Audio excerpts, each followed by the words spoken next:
নমস্কার, আমি অ্যাস্ট্রোলজার রোজি দেব। আবার চলে এসেছি আপনাদের সাথে পুরনো টপিক কালসর্পযোগ নতুন করে বোঝানো, নতুন করে বলার জন্য চেষ্টা করব। কালসর্প নিয়ে আপনারা অনেকে অনেকবার টিভিতে যারা জ্যোতিষী ফলো করেন বা জ্যোতিষ চ্যানেলগুলো দেখেন অনেকে অনেকবার শুনে থাকেন যে এনার কালসর্পযোগ অনেকবার অনেক চার্টে দেখাও যায়। তো সেটা নিয়ে দেখি কি নতুন করে কি বলা যেতে পারে।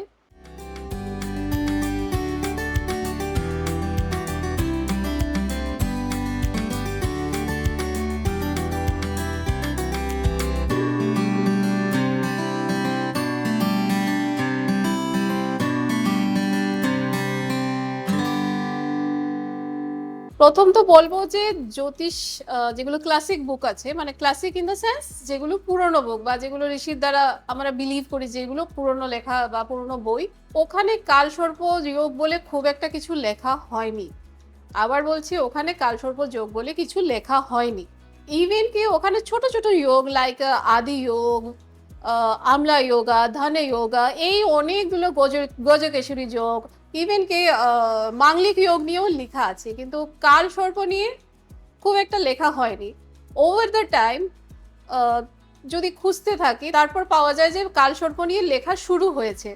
তো অ্যাকচুয়ালি আমি যদি বলি সিম্পলভাবে, দুটো স্কুল আছে। একটা স্কুল অফ জ্যোতিষ বিলিভ করে কালসর্পভাবে সেভাবে লেখা নেই, তাহলে হয়তোবা সেই এরকম তো হতে পারে না যে সেই ঋষিরা সেই যোগের কোনো ইম্পর্টেন্স দেননি, বা এই জন্য অনেকে কালসর্পকে সেভাবে প্রায়োরিটি দেয় না।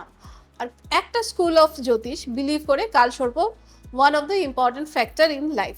তাই প্রথম তো বলে দিই যে কালসর্প বলে, আমি যদি নারী জ্যোতিষ হিসেবে বলি, কালসর্প বলে আমরা এতটা চার্টে দেখি না। আমরা মেইনলি চার্টে দেখি যেটা হচ্ছে ওভারঅল চার্ট, সেটা রাহু কেতু কোথায় বসে আছে বা ওটা সিগনিফিকেটার কি, এসব দেখি।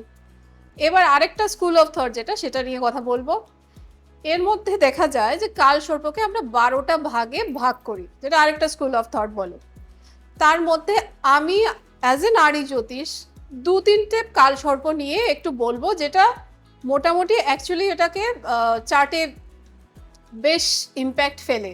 কালসর্প নিয়েই বলবো, কিন্তু this is actually combination of Rahu Ketu, যেটা চার্টে ইম্প্যাক্টফুল হয়।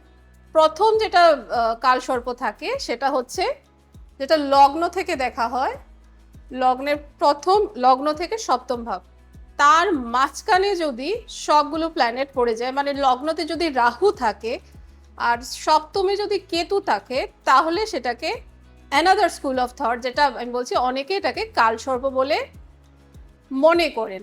তার মধ্যে যদি ধরুন কারোর চার্টে রাহু চন্দ্র আর ও পাশে 7 ভাবে কেতু বসে গেল, সেটাকে কিন্তু কালসর্প যোগ বলা হবে না। বা সাপোজ কোনো একটা প্ল্যানেটই যদি বাইরে চলে যায়, সেটাও কিন্তু কালসর্প বলে ধরা হবে না। আরেকটা যেটা বলছি, যে যদি লগ্নে কেতু থাকে আর কেতুর থেকে কাউন্ট করে মানে ওরা বক্রী গ্রহ, মানে shadow planet, but in astrology ওটাকে গ্রহ হিসাবেই কাউন্ট করা হয়।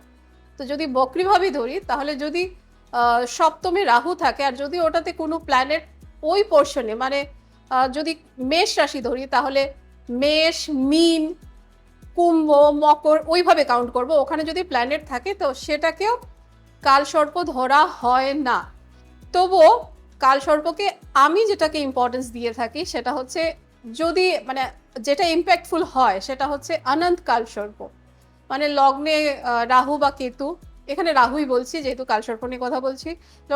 লগ্নে রাহু থাকলো, রাহুর মুখের মধ্যে অনেক বাকি সব প্ল্যানেট পড়ে গেল এবং 7th কেতু থাকলো। ইউজুয়ালি কি হয় এই ধরনের চার্টে, এক তো বিবাহ নিয়ে প্রবলেম হয়ে থাকে, আর এমনিতেও যদি আমি একটা ওভারঅল চার্ট দেখি, তাহলে একটা পাশে প্ল্যানেট অনেক বেশি পড়ে যায়, আরেকটা পাশ এমটি থাকে, তো একটা ইমব্যালেন্স চার্ট তো ক্রিয়েট করেই। প্লাস মেষ রাশি থেকে ধরুন রাহু পড়লো আর 7th ভাবে, মানে লিব্রা বা যেটাকে আমরা বাংলায় বলি তুলা, তো সেটাতে যদি কেতু পড়লো, তো অনেক সময় দেখা যায় যে ম্যারিড লাইফেও ইস্যু আসতে পারে। বাট দ্যাট টু ডিপেন্ড করে যেটা কোন নক্ষত্রে। অনেক সময় দেখা যায় যে মেষ রাশিতে 3টে নক্ষত্র আছে, অশ্বিনী, ভরণী অ্যান্ড কৃতিকা। তো তো ভরিণীতে আলাদা রেজাল্ট দেবে, অশ্বিনীতে কেতু নক্ষত্র ওটা আলাদা রেজাল্ট দেবে, আর কৃতিকাতে আলাদা রেজাল্ট দেবে। আবার যদি আমি সপ্তম ভাবে চলে যাই, সেটা হচ্ছে সেখানে আমি স্বাতী নক্ষত্র পেয়ে যাব, তো সেখানেও কিন্তু আলাদা আলাদা রেজাল্ট দেবে। এবার এটাও আলাদা রেজাল্ট দেবে যে সাপোজ রাহু চলে এলো অশ্বিনী নক্ষত্রে, সেটার ইম্প্যাক্টটা একটু বেশিই হয় ইউজুয়ালি।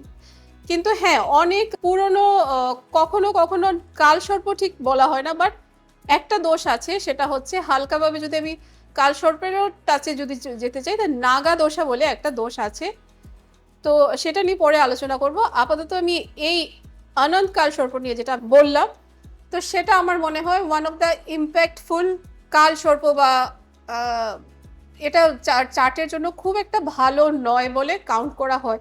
বাট অবভিয়াসলি পুরো চার্টটা দেখতে হবে, আদারওয়াইজ এভাবে বলা সম্ভব নয়। সেকেন্ড যেটা হচ্ছে সেটাকে বলে হচ্ছে কুলিক কালসর্প যোগ। এটাকেও আমার মনে হয় ইম্পর্টেন্স দেওয়া দরকার। সেটা হচ্ছে দ্বিতীয় আর অষ্টম ভাব কভার করছে। তো দ্বিতীয়ভাবে অনেক সময় সেটাকেও দেখতে হবে। অ্যাকচুয়ালি এটা মেইন ইম্প্যাক্ট যেখানে আসছে সেটা হচ্ছে অষ্টম ভাবে কেতু চলে আসছে, আর বাকি সম্পূর্ণ প্ল্যানেট দ্বিতীয় ভাব আর অষ্টম ভাব। তো ডেফিনেটলি দ্বিতীয় ভাব যেখান থেকে আমরা আমাদের আত্মীয় স্বজন, ইভেন একটা স্কুল অফ থট, আমি স্কুল বলছি মানে একটা জ্যোতিষীদের মধ্যে অনেক ধরনের পার্ট থাকে, তো কিছু জ্যোতিষ বিলিভ করে যে সেকেন্ড ভাবটাও ইম্পর্টেন্ট ফর ম্যারেজ পারপাসেস। তো ওদের জন্য সেকেন্ড ভাব থেকে এই যে কালসর্পের যেটা কম্বিনেশন, এটা খুব একটা ভালো রেজাল্ট দেয় না। আর তার থেকেও ইম্পর্টেন্ট হচ্ছে অষ্টমে কেতু। অষ্টমে এক তো নিজে ইটসেলফ হাউস অফ অবস্টাকল, মানে সেখানে অনেক প্রচুর বাধা বিপত্তি চলে আসে, তো সেখানে কেতু আসলে অবস্টাকলগুলো আরো বেড়ে যায়। কেন? কারণ কেতু যখনই কোথাও থাকে সেই রাশিটা অনেকটা হিডেন, যেটা এটার ইম্প্যাক্ট আমাদের শত্রুতা আরো বেড়ে যাবে, হয়তো সেই শত্রুকে আমরা চিনতেও পারবো না, হেলথ ইস্যুস দেবে, সাডেনলি অ্যাক্সিডেন্ট দেবে, এই ধরনের জিনিসগুলো কিন্তু হয়ে থাকে। তো আমার যদি এই চ্যানেল ভালো লেগে থাকে, আমাকে ভালো লেগে থাকে, তাহলে অবশ্যই আমার চ্যানেল সাবস্ক্রাইব করবেন, আর সঙ্গে লাইক শেয়ার কমেন্ট করবেন।